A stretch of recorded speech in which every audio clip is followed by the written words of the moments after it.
Hello बच्चों, let's read the question and question says that primary productivity depends upon.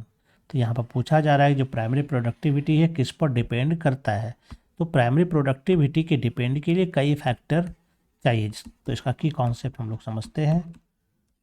Primary productivity का मतलब क्या हो जाता है? प्रोड्यूसर लेवल पर जो फूड का निर्माण होता है, बायोमास का प्रोडक्शन होता है, उसी को हम लोग कहते हैं प्राइमरी प्रोडक्टिविटी, है ना।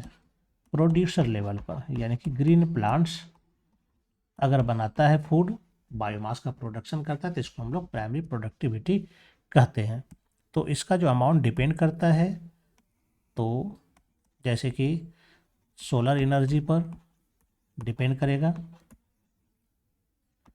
मॉइस्चर पर भी डिपेंड करेगा, अमाउंट ऑफ मॉइस्चर,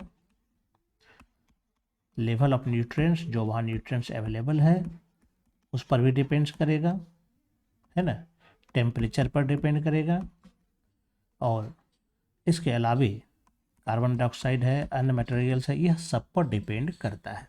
तो हम लोग देखते हैं ऑप्शन में क्या दिया गया है, उस ऑप्शन के आधार पर हम लोग आंसर निकालते हैं।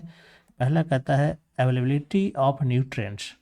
तो न्यूट्रिएंट्स की अवेलेबिलिटी पर भी प्राइमरी प्रोडक्टिविटी डिपेंड करता है, ये बिल्कुल सही है।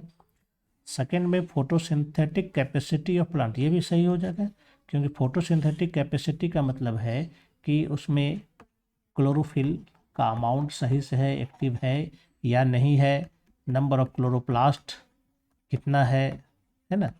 तो उसके पास सनलाइट को ऑब्जर्व करने की कितनी कैपेसिटी है, मिनरल को ऑब्जर्व करने की कितनी कैपेसिटी है, तो ये सारा चीज़ पर डिपेंड करेगा। तो यानी यहाँ सी नंबर जो दिया गया बोथ ए एंड बी, ये हमारा राइट आंसर हो जाएगा। नन ऑफ द अबव तो नहीं होगा, यानी सही आंसर हमारा क्या हो जाएगा? सी नंबर हो जाएगा, क्योंकि ऊपर का जो दोनों फैक्ट्स दिया गया है दोनों चाहिए प्राइमरी प्रोडक्टिविटी के लिए। I hope you understand it well and best of luck. Thank you.